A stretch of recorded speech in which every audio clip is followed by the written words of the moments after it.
મારી દ્રષ્ટિએ આજના દિવસ જે ગામનું વાતાવરણ બન્યું, દલિત સમાજના આગેવાનોએ જે રીતે જૂનાગઢથી રેલીનું આગમન ગોંડલ સુધી કર્યું, હું તો ખાસ કરીને ગોંડલ શહેર અને ગોંડલની તાલુકાની જનતાનો હૃદયપૂર્વક આભાર માનું છું કે અમે કોઈ જાતનું એલાન આપેલું નથી.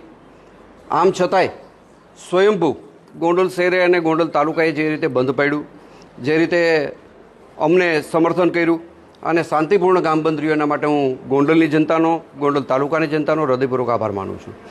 વિશેષ આભાર હું દલિત સમાજનો માનું છું કે અહીંના તમામ દલિત સમાજના આગેવાનો સતત મારા સંપર્કમાં હતા.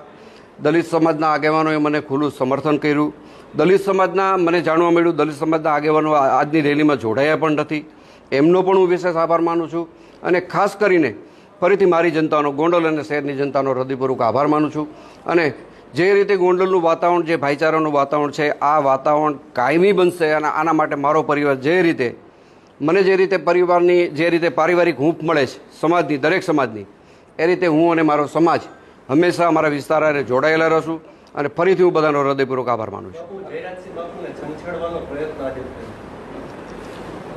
હા, તો લોકો ભાઈ રેલી છે, સભા છે, સરઘસ છે, આની અંદર કોઈ આ રીતે બોલતું હોય, એનાથી એનું લેવલ અને મારું લેવલ, બેના લેવલમાં ઘણો બધો તફાવત પડે છે. એટલે આવા લોકોને મને લાગતું નથી કે મારે જવાબ દેવો જોઈએ.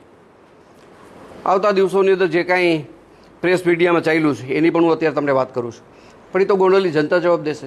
મારે કે મારા ગણેશે એનો જવાબ નથી દેવાનો, તો ગોંડલની જનતા સમયમાં જવાબ આપશે. અને વિશેષ એ પણ કહી દઉં, અત્યાર સુધી જે મીડિયાની અંદર ચાલ્યું છે એ એકતરફી બધું હાલ્યું છે કે ભાઈ અહીં આવું છે, અહીં તેવું છે.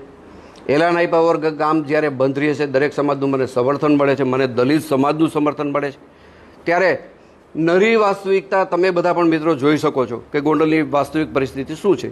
અને આવતા દિવસોની અંદર જનતા એનો સૂર વ્યક્ત કરવા માટે જનતા ભેગી થવાની છે, આમ સમાજ ભેગો થવાનો છે. અને એમાં ગોંડલની જે બદનામી થઈ છે એની ચર્ચા જનતા કરવાની છે. અને મને લાગે છે કે ગોંડલનું સર્ટિફિકેટ કોઈ અમદાવાદથી પ્રેસ મીડિયાના મિત્રો આપી દે, કોઈ ફલાણા ગામથી આપી દે, કે કોઈ મીડિયા ચેનલ આપી દે એટલે ગોંડલ બદનામ થઈ જાય છે, અથવા તો ગોંડલને સારું કહી દે તો સારું થઈ જાય, આવું હું કંઈ માનતો નથી. પણ અહીંની લોકલ જો વાત કરવામાં આવે તો ગોંડલની જનતા જ આનો જવાબ આપે મને વ્યાજબી લાગે છે. અને ગોંડલની જનતા 100% જે રીતે મીડિયાની અંદર અપ્રચાર થયો છે, ભ્રામક પ્રચાર થયો છે, એનો જવાબ મીડિયા સમક્ષ મારી જનતા આપશે. જે ઘટના બની છે, તમારી દ્રષ્ટિએ આ ઘટનામાં શું હકીકત છે? તમે શું, કારણ કે ગણેશભાઈ તમારી સાથે સંપર્ક નતો હશે, હવે બન્યું છે કે નથી બન્યું?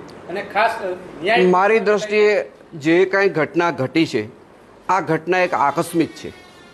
અને આકસ્મિક ઘટના કેને કહી શકાય કે દાખલા તરીકે તમે અત્યારથી તમારું વ્હીકલ લઈને તમે તમારા ઘરે જાઓ છો અને તમારે કદાચ કોઈની અરે અથડાવવાનું થાય તો તમારો કોઈ ઈરાદો ખરો?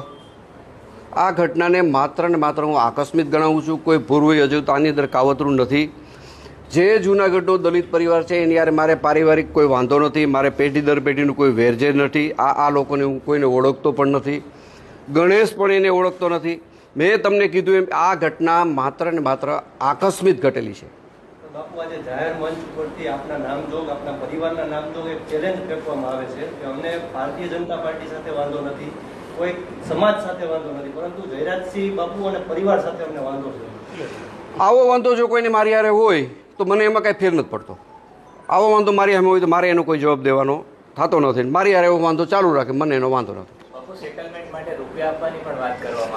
આના માટે સેટલમેન્ટ હું ક્યારેય કરું નહીં. સેટલમેન્ટ માટે મેં કોઈ રૂપિયાની ઓફર કરેલી નથી. અને આ વસ્તુને મારી દ્રષ્ટિએ આકસ્મિક સિવાય હું આ વસ્તુને કાંઈ વેરઝેરની ભાવનાથી જોતો નથી. ન્યાયતંત્ર ઉપર મને સંપૂર્ણ ભરોસો છે કે ન્યાયતંત્ર જે કાંઈ નિર્ણય કરશે એના ઉપર મને સંપૂર્ણ ભરોસો છે.